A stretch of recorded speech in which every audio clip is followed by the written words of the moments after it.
Hello everyone, कैसे हो आप सब। Welcome back to my YouTube channel. तो आज हम लोग बात करने वाले हैं मेरे बेबी शावर के प्रोग्राम की।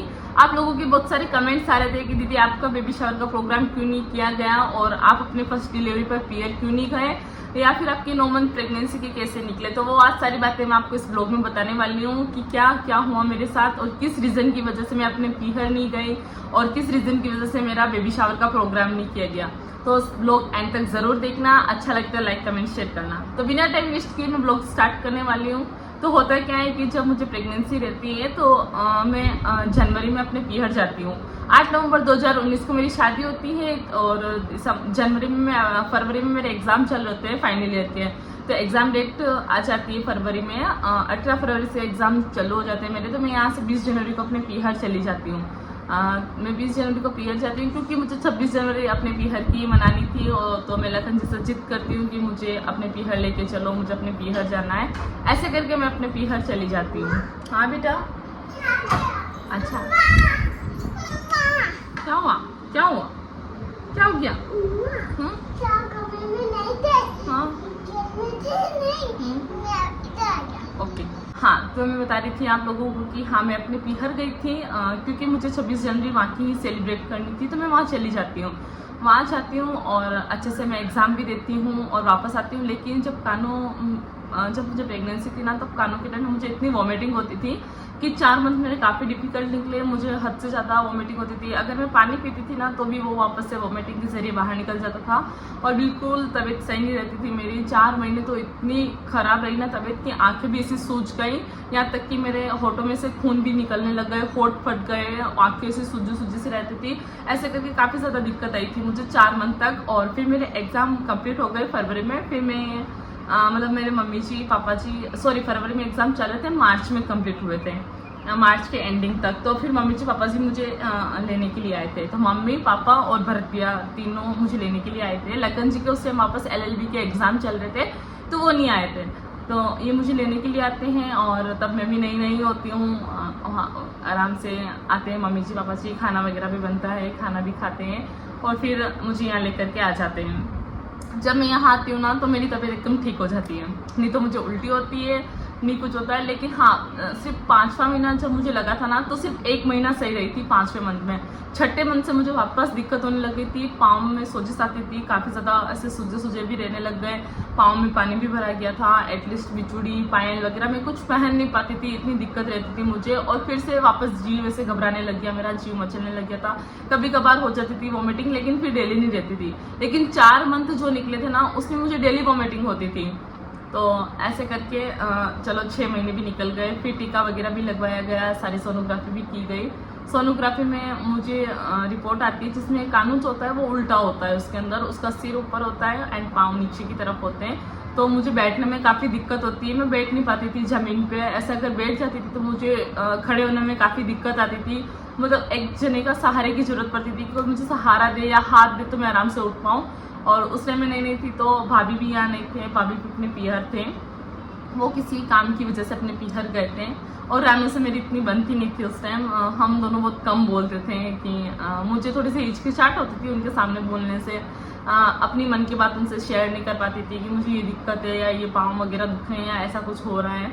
ऐसे तो मैं लखन जी को ही बोलती थी सारी बातें कि मेरा काम करने की बिल्कुल इच्छा नहीं होती थी। ऐसे मुझे यूँ बोलते थे ना कि रोटी बनानी है तो मेरे ऐसे सर जड़ जाते थे, वहाँ रोटी कैसे बना पाऊँगी मैं इतने जनों की, खड़ा नहीं रहा जाता था मेरे से। ये काफ़ी ज़्यादा दिक्कत थी। और सबसे बड़ी दिक्कत मुझे ये थी कि अगर गैस चल जाता ना तो उसके पास में से हाथ नहीं ले जा सकती थी क्योंकि हाथ में मेरे जलन होने लग जाती थी। और जलन इतनी ज़्यादा होती थी कि मुझे बर्फ़ में रखना पड़ता था हाथ, या फिर गुड़ से हाथ धोने पड़ते थे। ऐसे करके काफ़ी दिक्कत थी। तो फिर 7वां लग गया। तो 7वें लगते मैंने अपने मम्मी पापा का फ़ोन किया कि 7वां लग गया है तो मम्मी आप लोग कब आ रहे हो मुझे लेने के लिए, क्योंकि फर्स्ट डिलीवरी अपने पीयर में होती है, ऑब्वियसली सबको पता है ये बात। तो मैंने भी अपने मम्मी को फ़ोन किया और बोला मम्मी कब आ रहे हो, मुहूर्त निकलवा दिया क्या? तो मम्मी ने यूँ बोला कि बेटा मुहूर्त अब निकलवाएंगे। मैंने कहा ठीक है। और सबसे बड़ी दिक्कत ये थी कि उस टाइम कोविड चल रहा था, जब कानून था ना तब कोरोना लग चुका था। और कोरोना उस टाइम इतना भयंकर फैला कि लॉकडाउन भी लग गया था। उस टाइम लॉकडाउन था, आपको पता होगा 2019 में 2020 के टाइम पे लॉकडाउन लग गया था। और मेरे जो गांव में मेरे पड़ोसी में कोरोना पॉजिटिव थे बहुत सारे, तो सबसे ज़्यादा तो मम्मी पापा इस चीज़ से घबरा गए कि कोरोना चल रहा है बेटा, तो तू आ मत, लॉकडाउन भी लग गया है तो तुझे हम नहीं लेने आएंगे, एटलीस्ट तू वहीं ठीक है बेटा, वहाँ अगर तू खुश है तो कोई बात नहीं है, जब डिलीवरी हो जाएगी तो हम तुझे लेने के लिए आ जाएंगे, डिलीवरी होने के बाद लेके चले जाएंगे, अभी बीमारी इतनी फैल रही है कि बेटा तेरे को लाना मुझे सेफ नहीं लग रहा है। तो भी मैं जिद करती हूँ कि नहीं मम्मा मुझे आना है, साथ में मुझे आना है, मेरा मन नहीं लगता है, मेरे को आना है, ऐसे करके मैं जिद करती हूँ। तो मम्मी बोलती है पापा को कि वाह आप ऐसे करो, एक बार मुहूर्त तो निकलवाओ। तो मेरा पीरियड क्या है, गांव से हैं, और मैं आप लोगों को सही बताऊँ ना तो मेरे पापा मम्मी ऐसे भगवान पे काफ़ी ज़्यादा विश्वास करते हैं, एटलीस्ट पापा तो हद से ज़्यादा विश्वास करते हैं। तो पापा ने कहा कि वाह चल ठीक है कोई बात नहीं, अगर तेरा इतना ही है तो मैं मुहूर्त वगैरह भी निकलवा देता हूँ। तो पापा बाबा जी के से पूछने के लिए जाते हैं तो भगवान मना कर देते हैं, पाती देते नहीं है, वो जो आका पाती जो मांगते हैं ना वहाँ पर, तो उसमें क्या है पाती जो होती है वो नाम में उतरती है। तो मेरे पापा का विश्वास डगमगा जाता है कि पहले से तो इतनी दिक्कत चल रही है, इतनी बीमारी फैल रही है, अगर मैं अपनी छोरी को लेके आऊँ, अगर ऐसी कुछ बीमारी ऐसे लग कर गई तो मैं ससुराल वालों को क्या जवाब दूंगा। तो पापा मना कर देते हैं, और फिर मेरे मन में भी खतरा रहता है क्योंकि मेरे जो सासू जी होते हैं वो मुझे बोलते हैं कि बेटा बीमारी काफ़ी ज़्यादा चल रही है तो तू मत जा।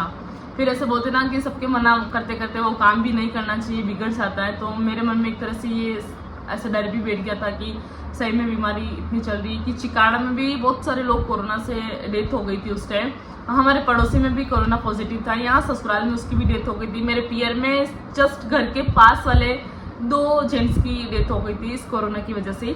तो घर से बाहर निकलना भी बहुत मुश्किल था उस टाइम, सबसे बड़ी दिक्कत तो ये थी। और फिर दिक्कत थी कि भगवान ने भी मना कर दिया, मुहूर्त निकला नहीं, तो मम्मी पापा ने मना कर दिया कि भाई नहीं है। तो फिर जब नवा मुझे लगा था तब थोड़ी सी बीमारी कम हो गई थी, तो मैंने कहा मम्मी पापा अब आप लोग आ जाओ मुझे लेने के लिए, अब नवा लग चुका है। लेकिन पापा ने कहा कि बेटा मुहूर्त नहीं निकला है तो कैसे लेने के लिए आए, लेकिन फिर भी एक बार तेरे लिए हम और पूछवा लेंगे। वापस जाते हैं भगवान के पूछते हैं, ना में जवाब आता है नहीं लेके आना है, मुहूर्त है ही नहीं। फिर क्या होता है कि मैं काफ़ी ज़्यादा जिद करती हूँ कि मुझे तो आना है, मुझे आना है। और आप लोगों का जो सवाल है कि बेबी शावर का प्रोग्राम क्यों नहीं किया गया, एक तो मैं अपने पीहर नहीं गई इसलिए बेबी शावर का प्रोग्राम रखा नहीं था, क्योंकि अगर जाती तो बेबी शावर का प्रोग्राम भी होता पीछे। एंड उस टाइम कोरोना भी चल रहा था, बीमारी इतनी बड़ी थी आप लोगों को मैं बता नहीं सकती। आप खुद ही समझ रहे हो कि बीमारी कोविड की कैसी आई थी उस टाइम। तो उस टाइम ऐसे ज़्यादा जेंट्स इकट्ठे भी नहीं हो सकते थे, जेंट्स एंड लेडीज़ की इतना प्रोग्राम रख सके अपन लोग।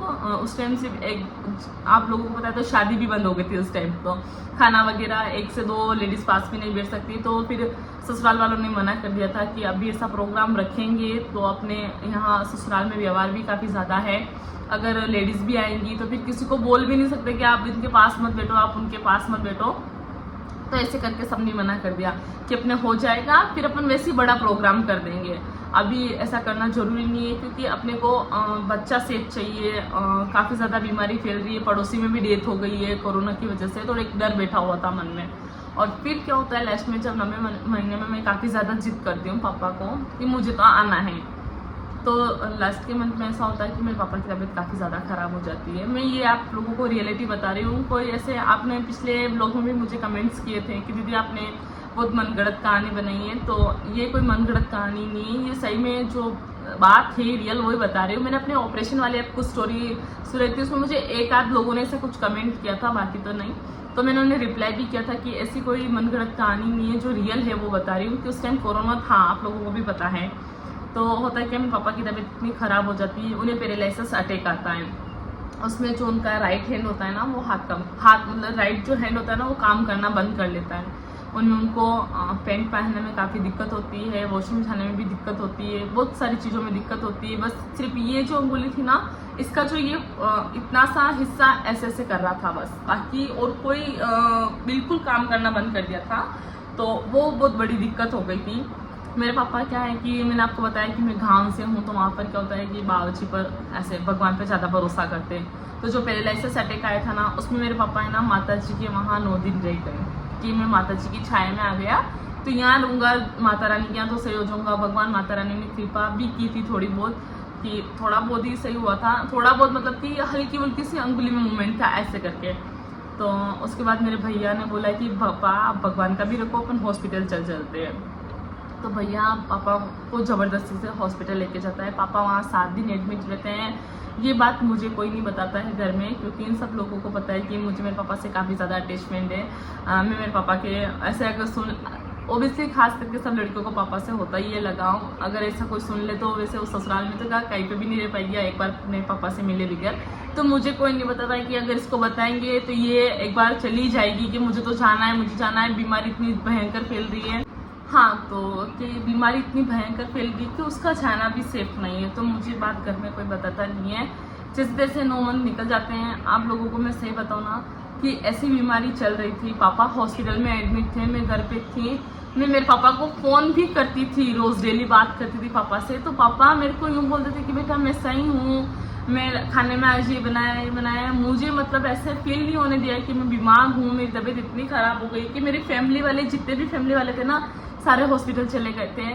सिर्फ मुझे किसी ने नहीं बताया था। यहाँ तक कि मम्मी का फ़ोन भी आता है। मम्मी मेरे सामने 1-2 बार रोई भी थी कि मेरा मन नहीं लग रहा है। तो मुझे यूँ लगा कि मम्मी ऐसे रो गई होगी, शायद भैया थोड़ा झगड़ा करते हैं, मतलब छोटी मोटी कोई बात हो गई होगी घर में, तो ऐसे रोना आ गया होगा मम्मी को।